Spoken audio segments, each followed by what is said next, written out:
আসসালামু আলাইকুম। আশা করি সবাই ভালো আছেন, সুস্থ আছেন। এই তীব্র শীতে চিকিৎসক হিসেবে আজকে একটু গুরুত্বপূর্ণ তথ্য দেওয়ার জন্য এসেছি। শীতে আমাদের শরীরে গ্লুকোজের প্রয়োজনটা কিছুটা বেড়ে যায়।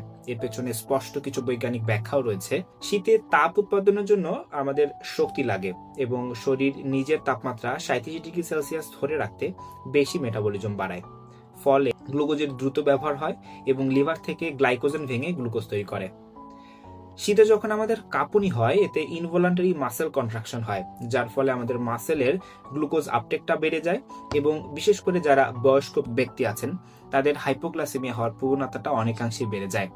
এছাড়াও ঠান্ডা একটি স্ট্রেস এবং এই স্ট্রেসের ফলে স্ট্রেস হরমোন যেমন অ্যাড্রেনালিন, নরঅ্যাড্রেনালিন এগুলো বৃদ্ধি পায় এবং গ্লুকোজ ইউটিলাইজেশনটা বেড়ে যায়। প্রশ্ন হলো, বাস্তবে কতটা এমন হয়? মৃদু শীতে তেমন একটা হয় না, কিন্তু তীব্র শীতে বা দীর্ঘ সময় ঠান্ডায় থাকলে গ্লুকোজের কনজাম্পশন 10-20% পর্যন্ত বেড়ে যেতে পারে।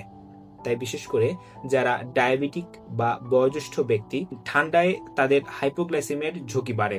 এছাড়াও যারা খুবই দুর্বল, হাসপাতালে অসুস্থ ব্যক্তি, ম্যালনারিস্ট বা বয়স্ক, তাদের এনার্জি ডিপ্লেশন খুব বেশি হতে পারে। হেলদি ব্যক্তির ক্ষেত্রে সাধারণত ডায়েট দিয়ে কম্পেনসেট হয়ে যায়, কিন্তু অসুস্থদের ক্ষেত্রে এই ঠান্ডা কিন্তু ভয়াবহ আকার ধারণ করতে পারে।